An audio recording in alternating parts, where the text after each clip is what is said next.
2020, excuse me. Norfolk School Committee meeting will be held live in the Norfolk Town Hall, room 24, and shall be physically closed to the public to avoid group congregation. Alternate access to this meeting shall be done through NCTV. This application will allow users to view the live meeting. Questions and comments submitted prior to the meeting will be read by the chair during the open public comment. The meeting will be recorded for future rebroadcast by the Norfolk Community Television. Questions and comments can be submitted to school committee questions at norfolk.k12.ma.us. And these questions must be submitted 3 p.m. to the day of the meeting in order to be read at the actual meeting. As we start out every meeting, we read the mission statement, which is the Norfolk Public Schools offers a safe, joyful, and challenging learning environment that meets the needs of our diverse students. Through school, family, and community partnerships, we provide an education that inspires lifelong learners and cultivates caring and productive citizens of our ever-changing world. Roll call. Do we start with Ward or Wynn? Let's start over there and work our way around. Let's go Ward. Sarah Ward, here. Shannon Manassas. Jennifer Wynn? Medora Champagne. Thomas Doyle. Ingrid O'Lardy. All right. So we'll start out with public comment. We have 2 things that you'll get to enjoy my voice to read. So we've received 2 letters, so I want to read. First letter is to the Norfolk School Committee. I am deeply concerned that preschoolers are being required to wear masks while they are at school. Some of these youngest students are only 3 years old and developing vital social, emotional, and language skills. They're building a foundation for success in school and learning how to create meaningful relationships with peers and teachers. Additionally, many of these children are students with special needs. While some may be able to tolerate wearing a mask, face coverings may significantly hinder their progress towards IEP goals. My youngest, for example, struggles with speech delay, and I feel that wearing a mask for the duration of his time at school will profoundly impact the development of his language and social skills. I'm aware there are various opinions on this and that many people are scared and want to feel safe. I fully recognize that there need to be effective measures in place to prevent the spread of COVID-19. However, Norfolk's own reopening plan references articles that state that young children are not the main spreaders of the virus. Current research indicates that COVID-19 tends to be less severe in children under 10 and that many present with mild or no symptoms. Additionally, research indicates that young children are less likely to transmit COVID-19 to other children and or adults. The current DESE K-12 guidelines require masks only for children grades 2 and up. They also recently revised their early childhood guidelines and state that children under 7 do not need to wear a mask. In addition, the World Health Organization recently released guidelines saying children under 6 should not wear masks. And, quote, an international and multidisciplinary expert group brought together by the WHO reviewed evidence on COVID-19 disease and transmission in children and the limited available evidence on the use of masks by children. Based on this and other factors such as children's psychosocial needs and developmental milestones, WHO and UNICEF advised the following. Children age 5 years and under should not be required to wear a mask. This is based on safety and overall interest of the child and the capacity to appropriately use a mask with minimal assistance, end quote. Finally, preschoolers do not ride the bus with the rest of the grades, and they are relatively separate from the rest of school. Ideally, I'd like to see the mask requirement lifted for all preschoolers, and that masks be left up to parental discretion. I don't believe they are appropriate or effective for this age group. However, while I know many people feel the same way I do, I recognize that others would not feel safe. I hope that both viewpoints are considered, and the final plan allows for some exemptions or allows preschoolers to remove their face coverings for a significant amount of their time at school. I also hope you can empower the preschool teachers and specialists to make adjustments and decisions in conjunction with parents if they feel a child is not accessing the curriculum or making progress towards their goals due to face coverings. The preschool staff is innovative, talented, and I know these students and they know their students and their needs best. In addition, I hope the school committee revisits this policy regularly as information continues to evolve and we are able to see how this plays out in the classroom and how this impacts these young children. Sincerely, Lisa Shelton. So I guess we'll keep our same policy as if the person was here, where we don't necessarily respond to every comment. I think this might be something that still maybe worth just, because others have to have the same question, so I think it's worth. I can respond briefly to it. So at the current time, there is diverse opinions regarding the need for masks. CDC still encourages children to wear masks that are over 2. It is part of our reopening plan. Most districts in this area have voted to require masks at all grade levels, especially as we start the new year, while we see how students transition back to school. Our pre-K program, we are planning to have significant periods of time outside for our students, as well as regular mask breaks, and they are not in school for an extended, lengthy period. So we're building that in to our preschool programs. Obviously, we have exemptions for students with medical needs that are unable to wear those. We are looking at various ways to deliver speech services. Some may be outside. So we are monitoring that. But at this time, the plan that we have in place that's supported by our public health nurse, by the Norfolk Board of Health, and also others in this community and CDC is to encourage the wearing of masks for all students. So I would suggest, as we've said to the community, that this is our opening plan and that we are going to be relooking at all of it in 6 to 8 weeks, that we could certainly reconsider that at that time based on what new research and evidence comes out and how we track the spread of the virus over the fall. Could I add something, Ingrid? You that certainly okay? can. Just because I am on the sub-policy committee for masks and all our policies. My job is a speech-language pathologist, so I understand Ms. Sheldon's concern. It's a very well-written letter, and I understand and appreciate her viewpoints. One thing I think you and I talked about, just on a professional basis, people are planning on, or the district is planning on buying clear masks, so that, because believe me, I understand how important it is for a child to see your face. There's so much that goes on aside from language, socially as well.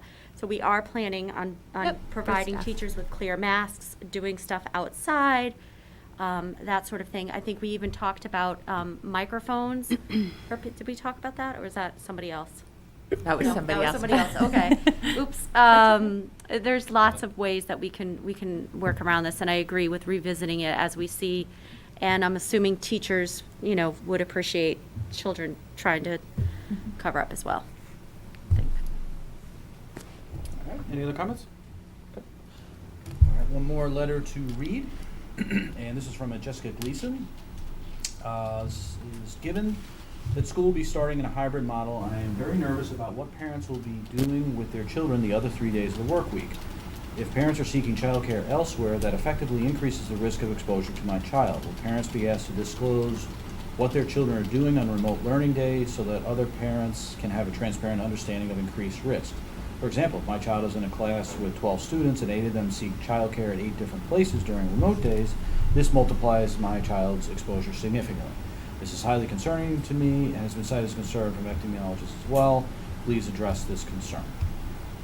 So again, I think this is worth responding to. I guess the initial thing on my head would just be a privacy issue. Yeah, I we don't know how can't we get require around people that. to disclose what they're doing outside of school. This is something that we did look at when we were talking Sure. about the hybrid plan.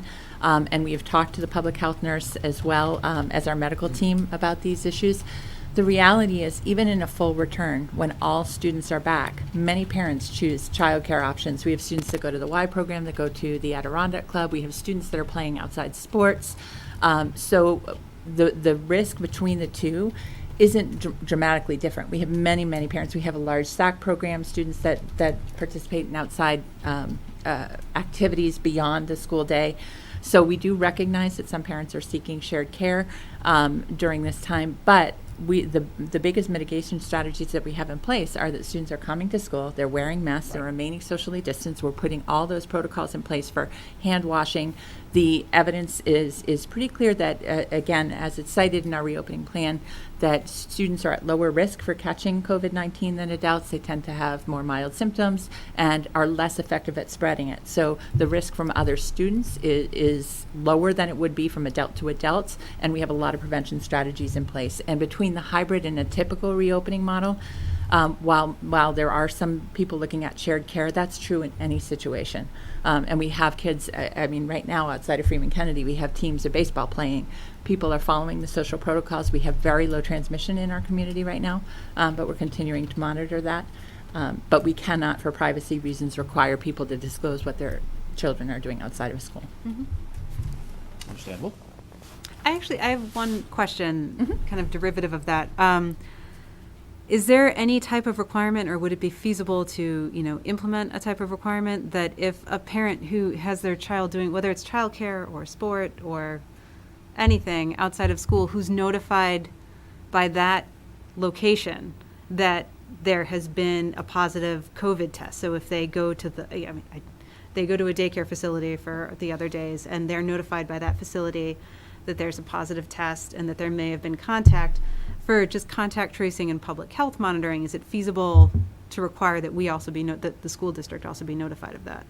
So that's a little bit of a complicated question, but I know, if sorry. a child is exposed by somebody else that is then seen by a medical provider and they're tested, the public health nurse would contact trace and notify that family. Mm-hmm. That child would be required to self-quarantine, and that child would not likely be infectious for 2 to 12 days beyond exposure. So they would be self-quarantining before they would ever come into the building and potentially expose anyone else because of the contact tracing process. Typically, the public health nurse does notify us anyway Okay. if we need to be aware that anybody in the community has been directed to self-quarantine, so we can make sure that they're not coming to school. So, and that's kind of more the question too, Yeah. is the onus of enforcing the requirement that quarantine happen falls more within to the Public public health health nurse. nurse? Okay, Yep. all right. But we would, in theory, be notified by So that? we have been in the Okay. past, yeah. Okay, Yeah. all right. All right. Moving on, the diverse book donation presentation is being put off, so we'll deal with that at the No. next meeting. I have the information Oh, for you you, do have so the you don't have to do information. Oh, that's right, I'm sorry. It's my turn to read things. Ignore what I just said. And now Ingrid will talk about the diverse book donation presentation. Great. So obviously, as everybody knows, it's been a really difficult year for both Norfolk and for the country as a whole, as we've been struggling to manage and mitigate risk from COVID-19. But at the same time, we've all been grappling to really respond to the continued incidences of violence, racism, and hate that we've seen across the country. In the late spring, we witnessed the tragic killing of George Floyd, an unarmed black man at the hands of law enforcement, and that followed shortly on the heels of Ahmaud Arbery in Georgia and Breonna Taylor in Louisville. And we also know that those are not isolated incidents, but they're reflective of a much broader and more pervasive history of racism and discrimination that continues to plague our nation. In Norfolk, we remain passionately committed to creating an inclusive and equitable learning environment for all of our children, and to making sure that we embrace our responsibility for educating for social justice and for confronting bias in our curriculum. We were very lucky this summer. We had a group of parents, Catherine Troutman, Allison Cullinane, and Kristen Stacy, who, in response to the event that was hosted on the Norfolk town lawn, or town, what do you call Hill. that? Town Hill. Town Common. There was a rally for peace this summer, and in response to that, they organized a fundraiser to gather donations to support the district in continuing to expand our library and to bring in diverse perspectives and multicultural literature. And so they have a check to present tonight, but they asked me if I would read a letter from a student. Her name is Helene Backel, and it sort of gives the background for why they chose this fundraiser and why they want the donations to go to books. So, Helena Backel, excuse me. A month ago, my 5-year-old brother asked my dad a loaded question. What is a black man? He had heard the term on the news, heard all the people talking about how long they were being murdered, but wasn't even aware that he was one. How do you respond to that? Do you just say that it's people with darker skin? Should you ignore the centuries of baggage that come with such a label? Or do you go to the academic route and explain the very concept of race is a social construct that white people historically used to excuse their consistent abuse of their fellow man? There's no way his mind could comprehend that when he's still amazed by motorcycles. There's no perfect explanation. You can't explain the nuances of race in a short conversation. It takes much longer. When I was his age, I had a very different reckoning with my race. Instead of being gently explained why I'm different from everyone else, I was singled out and excluded for it. Since I had lost my naivety, my mom had to explain the truth to me. She did this by buying a book called Black, White, and Tan. It was a picture book that explained how people have different skin tones, but they're the same on the inside. To this day, it sits on my bookshelf, nestled between Theory and Harmony for the Contemporary Musician and Percy Jackson's Greek Gods. As I got older, my interest in history grew. I loved learning about our forefathers and how people of the past lived. Despite this interest, I didn't learn about the Little Rock Five until 5th grade, when I looked it up myself. Then I researched more and found out about Malcolm X and Brown versus the Board of Education. I did, however, already know about Martin Luther King Jr. and Rosa Parks, seemingly the only two people I found books about. By including diverse books to school libraries, there won't be 10-year-olds forced to discover a whole new world of civil rights leaders by themselves, leaving others who don't research ignorant. Instead, children will learn about the full history of the USA. Kids like my brother can learn about the complex topic of race and won't have to settle for lackluster answers. Reading creates lasting effects that go beyond the time in which you read it.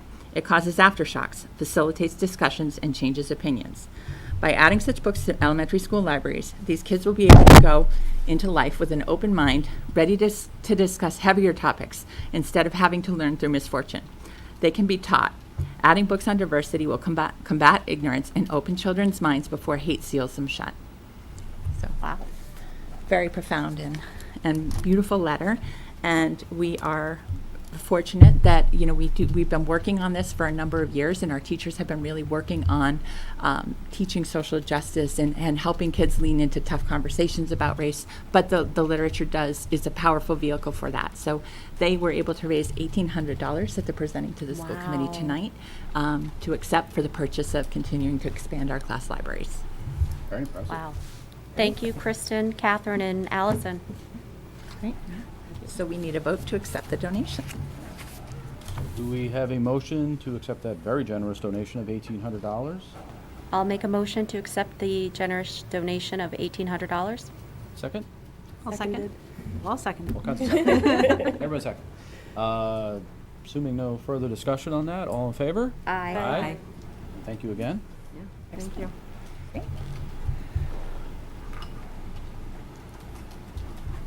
All right. So On to me? Yes. All right. Now officially on to you this time. Okay, so we have a guest tonight, Colleen Whiting, who is an occupational therapist, works primarily at the H. Olive Day School, who is enrolled in a doctoral program and wants to share with the school committee a request to conduct some research as part of her program here. So I'm going to invite Colleen to come up, and you have to use a mic.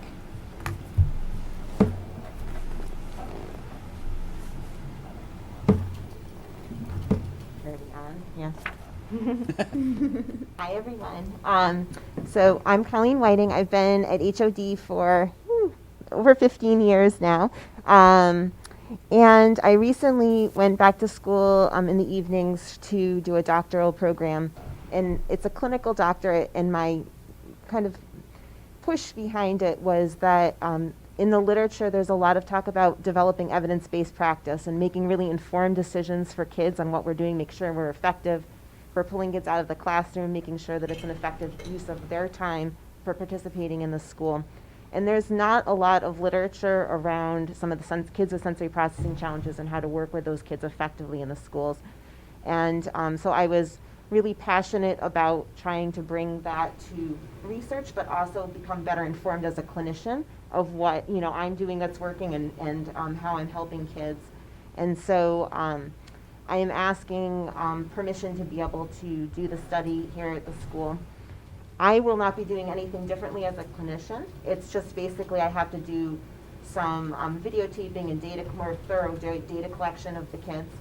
And I also have to go through, since I'm doing it through my doctoral program, and for you to do any studies with kids, you have to go through an extensive piece with their internal review board. So it's an ethics committee. So it's actually like a 40-page application I'm preparing for them. And then it can be 6 months to a year-long process where they look down to the littlest pieces of where you're holding the data and keeping things secure and honoring people's ethics and rights. So that will be very much thoroughly explored with that. But I'm hoping that you would be open to allowing me to work with the study here at HOD.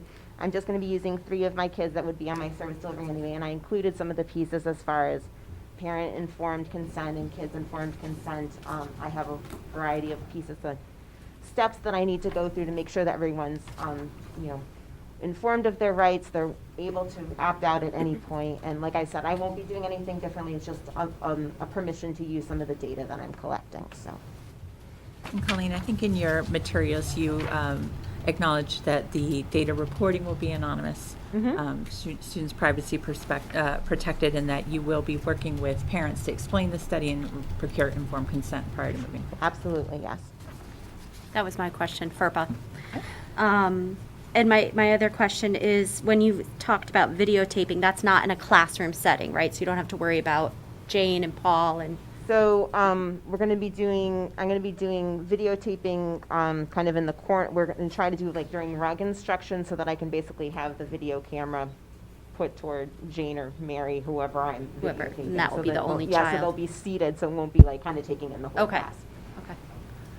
okay. In your letter to the parents, you said that they're going to be asked not to commit to not participating in other outside OT services. Mhm.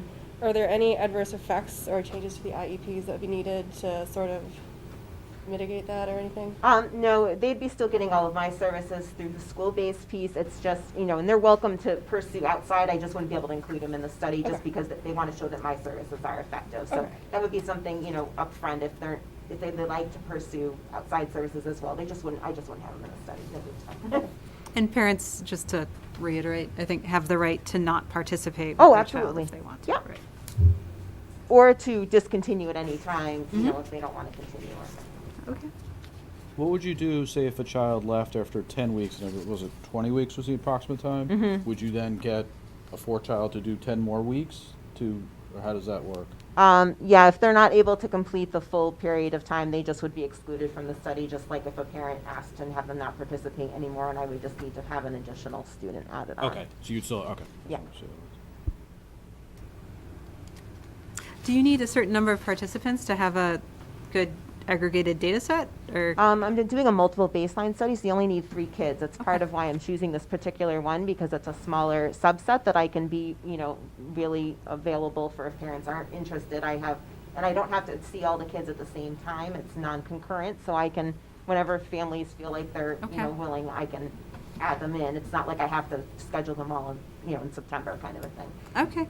And that being said, too, I want to, since I'm not planning on starting the study like next month, obviously, with all of the pieces going on. But it's You don't something- think that would be really sounding? Yeah, exactly. That wouldn't be responsible. But like I said, I do need to go through that IRB board, and they require for me to get your guys' permission prior to going through that full ethics review board. So.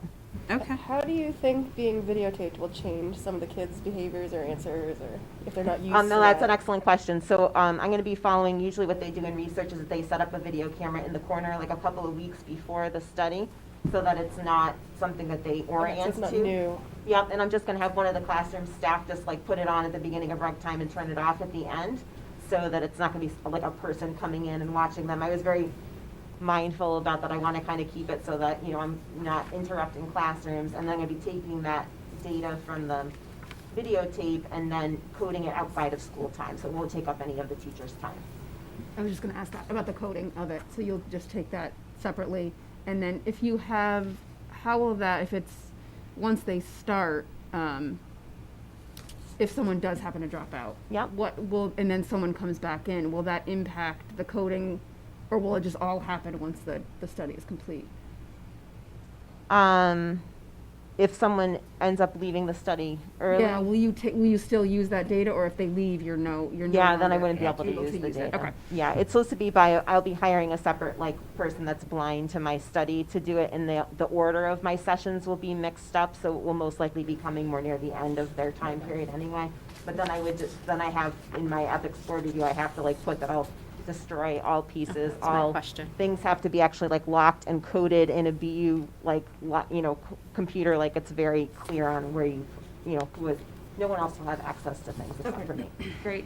And will you, the IRB process, because I've actually been through that myself, will that be happening in parallel?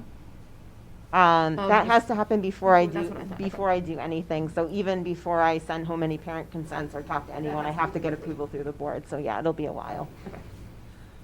Thank Colleen, you. also, beyond procuring consent from the parents, you're going to work with classroom teachers to make sure that you choose teachers that are comfortable with having. Yep, I actually just recently added that last week. I was talking with the IRB board that I'd love to have something just for the teachers. I am going to be interviewing them kind of quickly at the end and just making sure that they're comfortable with it. It won't be a lot of extra time, but yes, I was very. So I they'll have some actually sort of added that informed piece. consent to participate. Yep.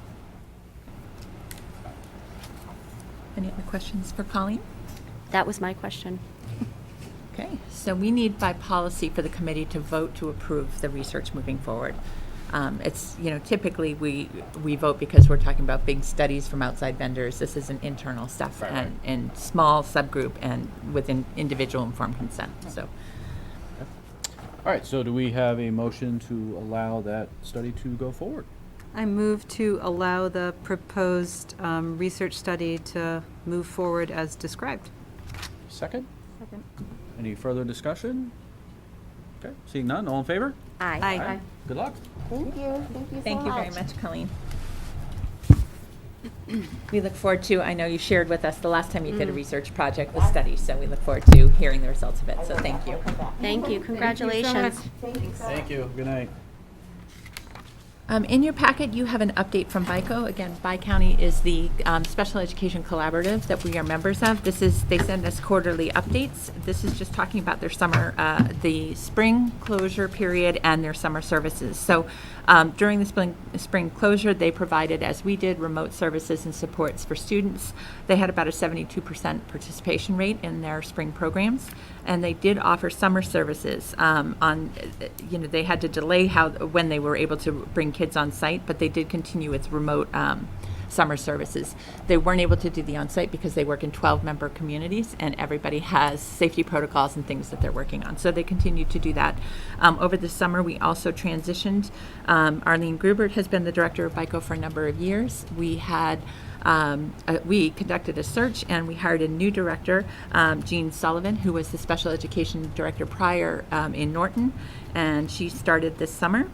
So we've welcomed Jean, and I have been the chair of the BICO board for the last 3 years and passed the torch to Alan Cameron and Rentham, who will now support Jean in her transition and take it over. So the collaborative's in healthy financial shape. We have strong enrollment for all programs going forward in the fall. We just met and approved their reopening plans last week, so we're in good shape with BICO. Last I have the school reopening update. So I just wanted to inform everybody, as we discussed at the extensive meeting that we had when I did the presentation, the committee approved our hybrid reopening model. We have since sent out surveys to all parents. We have, I would say, 97% of them back. We were chasing the last few today. At this time, it appears that about 10% of our students will be choosing a remote learning only option. About 90% of the students will be coming back to the hybrid learning. The principals at both buildings have been working to assign students to cohorts. We, again, have a lot of things that we have to consider in that.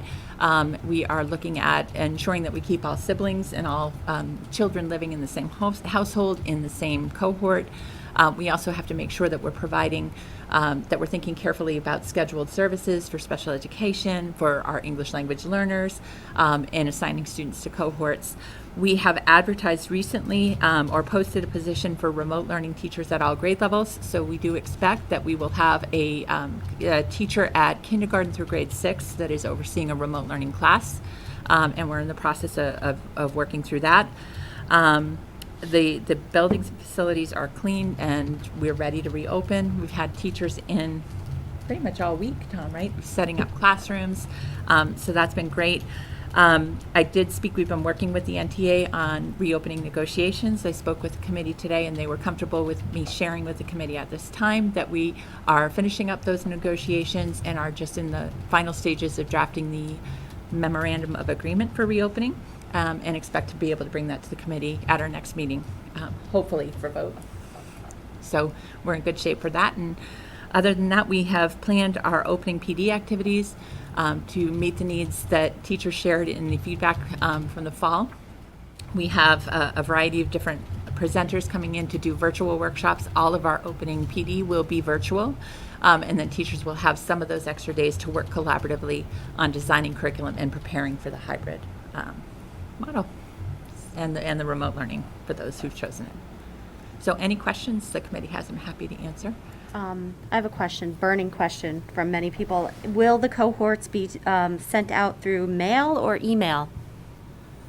Do we know yet? We were planning to mail them on Friday. So I'm not, I don't believe they're being sent by email. I think they're Okay. being mailed on Friday. Okay. But I'd have to get back to you on that. Thanks. Sure. Was there any, I'm asking, I think, a straightforward question in a complicated way, so I apologize, but like, was there any, that's what I do, and then I use my hands. Was there any, like, skew to the demographics of who elected remote versus who, or was it kind of Not consistent across really. grade level? You know, it looked like there might be initially, but we ended up with some technical errors. Some parents submitted multiple times by accident. So They really mean it. So when we clean the data, it's pretty evenly distributed across the grade levels. Slightly a smaller number of preschool students than any other Okay. grade, for sure. Okay, I was just wondering if teachers were going to have to shift grade levels to make cohorts or anything like that, or if No, everybody's going to be it able to looks stay in like, their I lane? mean, our cohort, our remote learning classes are slightly smaller than the hybrid classes, but not dramatically, because Okay. you're moving kids out.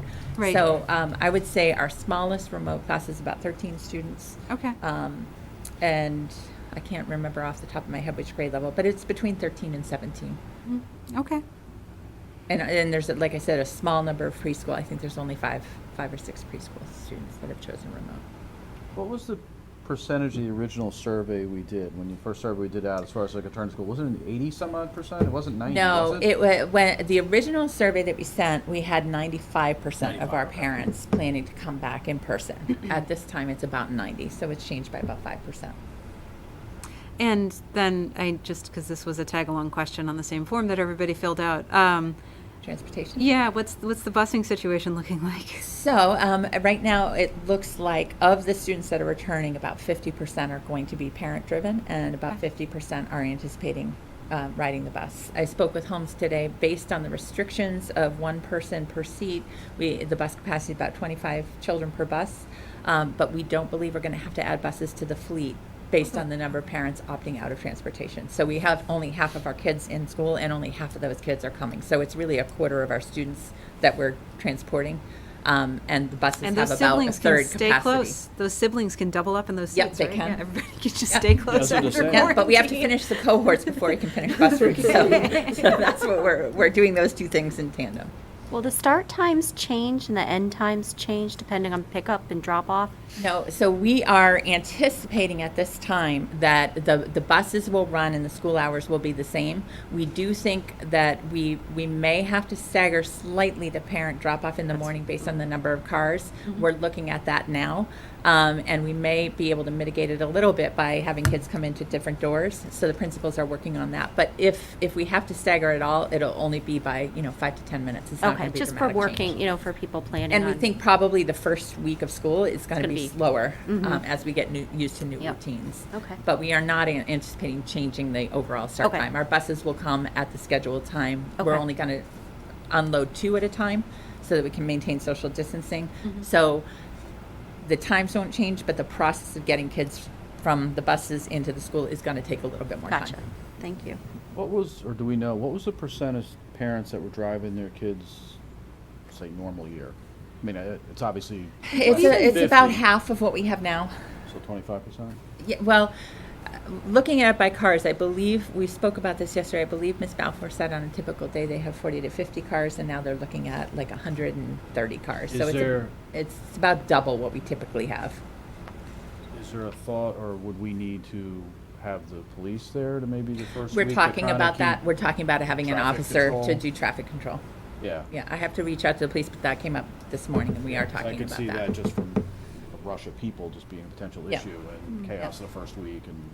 Yeah, I'm not, we may have to pay for a detail that first week because of the shift times, but I have to reach out to Chief Stone tomorrow to talk about that. But we do anticipate that probably will be needed, especially as we get used to the new drop-off and pickup procedures. That may pay for its weight and just take Yeah, the stress absolutely. off people. Yep, Yeah, and crunched bumpers on Main Street when people are. yeah. Would there be any consideration for a day where parents whose kids are like brand new to the school to have a day to like test out, this is where you pull in, this is where you drop off, but you don't actually let your kid out of the car? Sort of like You a know, dry run? I don't know if we'll schedule something, although we do send out a map for parents with this drop-off and pick-up information. So we might encourage, it's a good idea, we might encourage people to do a test run a few days before they come so they can make sure they can find their way.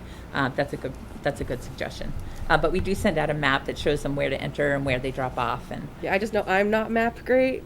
yeah, no, that's a Better good when I do idea. it. We will encourage parents that haven't Yeah, because driven along before. those lines, I know the directions come out every year for pickup and drop-off at Freeman.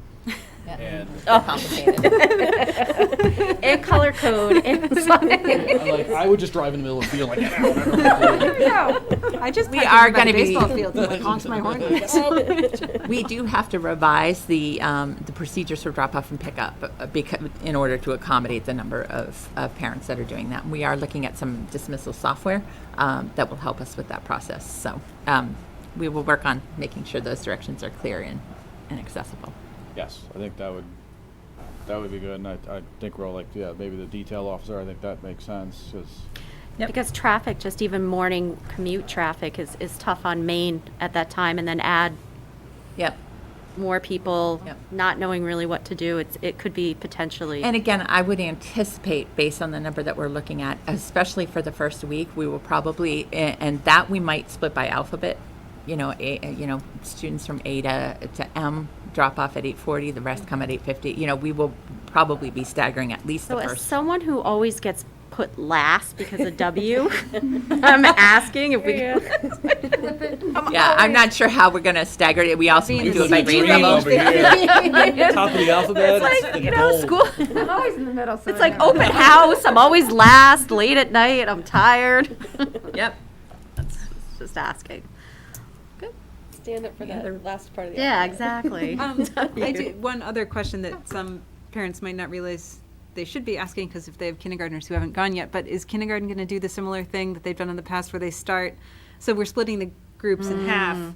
Are they They are doing? not starting with coming in with the parent for the first day. Is that the Okay. question? Because Well, we're and not then allowing. it's usually like half half the, the it was kindergarten usually kids. like half the group Yeah. too, so instead of 12, you'd have 6 or whatever it was going to be. So they can Right. Get, yeah. I don't think we'll be doing that because they're already split in half. Right. And I Um, think that's reasonable. Yeah, that's a good It's- question. I'll confirm that with Ms. Balfour, but I don't think we're splitting the kids. I think the cohorts will be split already, so it's a smaller number of kids and 2 adults. We usually do that because the first few days of kindergarten are a little overwhelming for the kids, so having more adults and fewer kids while they get used to it. But by nature of the hybrid model, we've already kind of done that, so I Well, as don't long as expect the it will. parents still get their kissing hand in the first week of kindergarten, that's the most important thing. 'Cause Okay, there you my go. kids brought home the kissing hand craft that everybody does in kindergarten, so that's my only I'm not even request. I don't familiar think with Leah that, but got I'll make one. sure. Julia did. I didn't get Kids one. didn't like it. I Yeah, have no like idea they, what they you're like talking about. I still They have trace them their on my fridge. hand They and trace you- their hand. They read this great book about a raccoon going to school for the Yeah, first cool, time yeah. and he's nervous. All right, let's get back on track. 'Cause Sorry, it's and then they make a 7:45. craft that's their hand, and I still have both their little hands up on.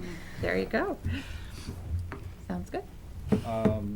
I guess the last thing on this, just before I lose my train of thought. So, all these plans, they'll be finalized, published. People know about it well in advance of school, because invariably you're going to have 3 million Yes. questions, understandably Yep. so. So all of the arrival dismissal information will be sent out well in advance of school. Okay. All the other plans are done.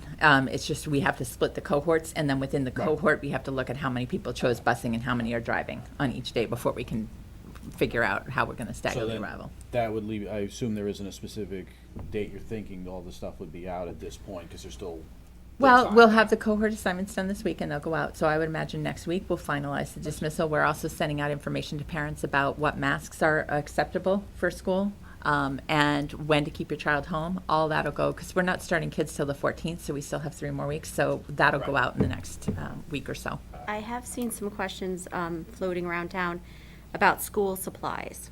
What do we buy for school supplies?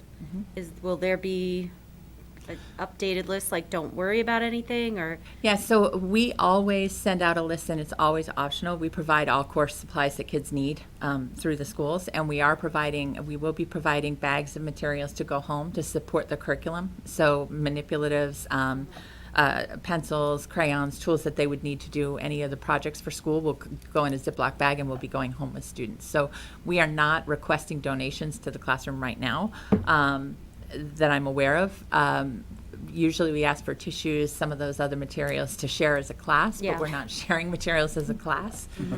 So I'll double check with the principals, but I don't believe we're sending out a supply list. Okay. But I'll confirm that and, Okay. and let parents know. If that could, yeah, if parents could get that, I mean, that would remove stress in any situation. Yeah, it's a very hot topic, very hot topic. Well, it's always a hot topic in a normal year when you Right. can't Yep. get a very Right. specific kind of folder. So. That's good to know. I'll confirm that and we'll And send lunch information boxes, out. are they gonna be able to bring lunch boxes, or are they gonna have to use paper, some districts are not letting that happen, so are we doing backpacks, or just those sorts of, Well, because of the plans that we have, they probably can bring a lunchbox. They're not allowed to leave things in school. Whatever they bring in, they'll go Right. home with them. But yes, I think kids can bring lunchboxes to school, backpacks to school. They'll have an area to keep all their belongings that will be their space, and they'll go home at the end of the day and then clean between groups. Good. All right. That's all I had. I think we have several policies. Yep, moving on to policy. we do. So, we met last week, and we looked at 2 policies, and we are, do we make a motion, do I tell them now that we're asking? I'm going to do it anyway, but, so we are asking you to vote tonight on these policies. I know normally we have a few readings, but the reason why is because they're COVID-related, and we really want them in place for the start of the school year. So, I'm not sure if we make a motion now to vote on this I for think we later. can or- talk through what talk the through it two and policies then- include, Then and we then have we a would need a motion motion. But that's the intention, so Yeah. pay attention. I'm teasing, I'm Yes, paying that's attention. Mrs. Wade. We're not reading free readings, so we're Forgot like. your notes, not your lecture So, notes. the first policy, and again, all of these policies, come down from Mask. They've already been reviewed by legal, and we just kind of go over and see how it fits in with Norfolk, whether we need to take something away or add something. And the first one we looked at was COVID-related issues. And basically, we just decided to strike 2 parts, which are on page 2 in the blue, and they have to do with assigning, the superintendent assigning schools to students, which really aren't relevant because we only have 2 schools to go. You don't have a choice, so we took that out. And 2, the local graduation requirements, again, we only go up to 6th grade, so we took that out. We didn't need that. And then the last one, reworded recording, and I think it's page 3. We talked about how, no one's allowed to record anything when you're on the meets and whatnot, and we just kind of cleared it up with stricter language around that. So basically, the major change we made to that is that parents and students must refrain from recording any and all lessons. But the school district, we do have the right to record lessons for assessment purposes as stated in the annual policy we sent home that parents sign for audio, video, photo recording. So no one is allowed to record outside the district lessons or things that are delivered over the online platform. Do teachers have to read a statement before the meets? They don't have to do that, right? No, because No, we're not, we're not. we're not recording meets. The times that we use recording, sometimes we use audio recording for reading fluency to monitor progress, Right, right, things right, like that, right. or Colleen just Right. talked about for her study, for assessment purposes. But that, what we did was we added the language around that to our photo video policy, so parents will be informed and will be signing off on that. And as a result, we're just enforcing through this policy. Do we have it under the student handbook about not recording meets, like, or snapshots, or anything related to that? So when and we're going to be doing this again, for the remote learning platform, you will get a letter like you did in the fall about the requirements that you're not allowed to record, Yes. what the student code of conduct and expectations are for students participating, and that parents, when students log into that is your consent. Gotcha. That you will follow those policies. Yeah, so that will go home too. So, that was the first policy we reviewed. The second one was the face coverings. And again, we did talk about adding pre-K and 1 with a strong exemption clause. So, a student could be exempt. And we also talked about delineating what masks can comply with the district requirements, that all masks have to comply with that, which was decided on with the Board of Health nurse, I believe, in conjunction with our school Medical nurse. advice, Medical, yeah. yeah. Yep. And those were the big 2 ones. We did feel it was necessary for preschool, while we recognize that, of course, some kids just physically can't wear them or whatnot, and they Yep. could apply for Yep. an exemption. And I think that another important consideration for preschool is that we have students that are medically compromised in our preschool programs. And so it's not just the typical peer, but we have to think about all the populations of students we're serving in those programs. You know, and again, we can relook at that in 6 to 8 weeks. You can always revise that if medical evidence changes or we have additional information to consider at that time. And the other point too that made me feel comfortable about allowing putting it on kindergarten is that kindergarten now,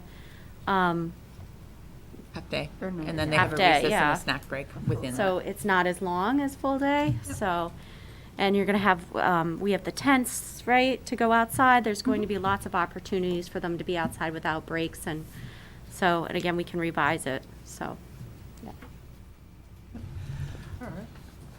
So we need two different motions. So do we have a motion to accept the policy on COVID-related issues? Actually, I think she needs a motion first to waive the required 3 readings. Yeah, we have to we Yeah. can't, we're not, yeah. Okay, so let's do I- that. So that was your 3 motions. So do we have a motion to waive the required 3 readings on the 2 motions that we will then subsequently make? I move to waive the requirement for 3 readings of the EBC-S and EBCFA policies. Do we have a second? Seconded. Any further discussion? Okay, seeing none, all in favor? Aye. Okay, so next motion up. So then do we have a motion to accept the policy outlaid in file EBC-S? So moved. Do we have a second? Seconded. Any further discussion on that? Okay, seeing none, all in favor? Aye. And finally, do we have a motion to accept policy EBCFA on face coverings? I move to accept EBCFA as presented. Do we have a second? Second. Any further discussion? Okay, seeing none, all in favor? Aye. Aye. Okay, so both passed unanimously. Can I ask a question about just process? Since I'm now on the policy committee, can I make a motion to move, or can I second it? Yes, or you do I can. just- okay. Yep, Even though, okay, even though you know, yep. Double duty, you can do whatever you want, go nuts. awesome. Go crazy. Move That's why I was silent. Live the dream over there. All right, so keep the motion train going here. So we have 2 school partner renewals. One is the Lions Club, who I think we're all very familiar with as far as what they do. The many things they do in town. The soccer, Camp Borndale, DARE, Haunted Train Ride, Children's Museum, Young Performers, Santa Foundation, Food Pantry, Community Day, Coats for Kids, college scholarships. I'm sure I'm missing one here. The chili thing? The chili cook-off. The food-related thing. Now I know Medora's left. So do we have a motion to accept the renewal of the Lions Club as a school partner? I have a question before we do that. Do I have to recuse myself since I work for the library and we get the pass? No, No, I wouldn't think so. Okay, no, I don't think that's a I want to conflict. make sure. Points for honesty, but I don't think so. Okay, so do we have a motion to accept the Lions as a continued partner? So moved? Do we have a second? Second. That's a second. Any further discussion? Okay, all in favor? Aye. Next up, Norfolk Cable Corporation, who are currently broadcasting us, so bit awkward if this doesn't go their way, but, I have And they many questions. do video and film all our meetings for us. yes, they do all kinds of great things, graduation, 6th grade graduation every year, any number of things they do. They've been fantastic over the years, so, without telling you how to vote. So do we have a motion to accept NCTV's partner renewal? I move to accept NCTV's partner renewal. Do we have a second? Second. Any further discussion? Okay, all in favor? Aye. All right, we can stay in the air. It's good to know. Next up, we need a motion to accept our minutes from our August 5th meeting.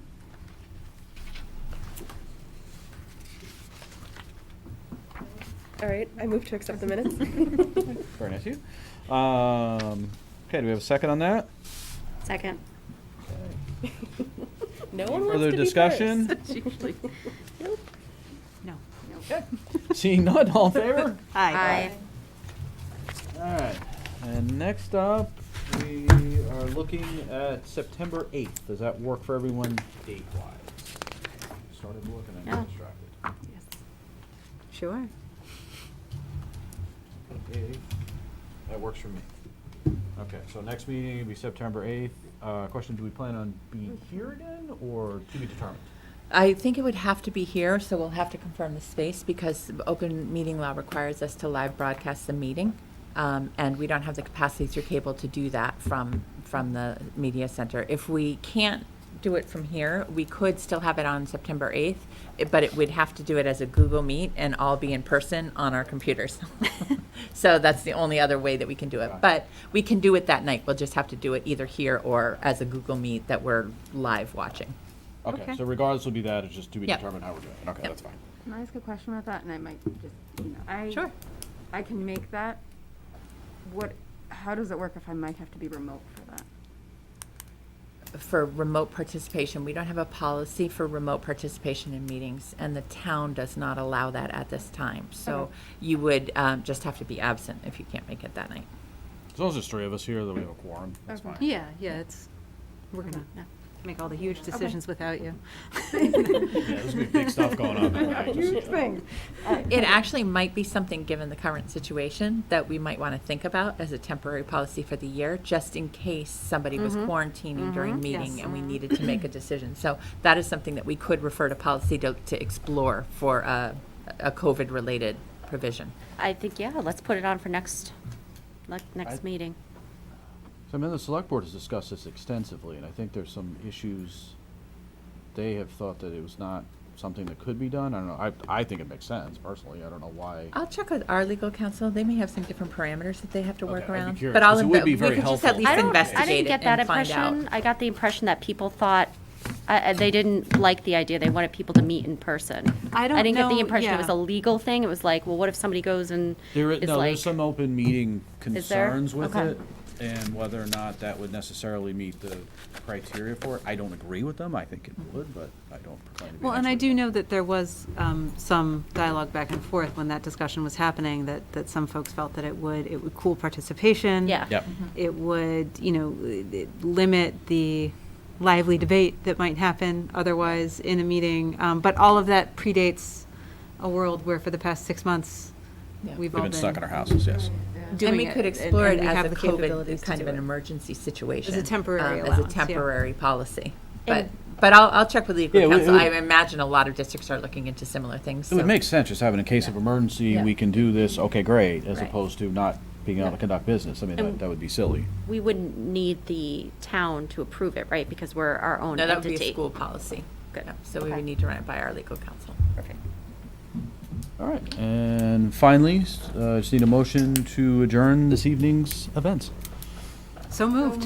Everyone's moving. You guys will fire that one. Do we have a second? Okay, all in favor? Aye. All right. We are adjourned. Thank you.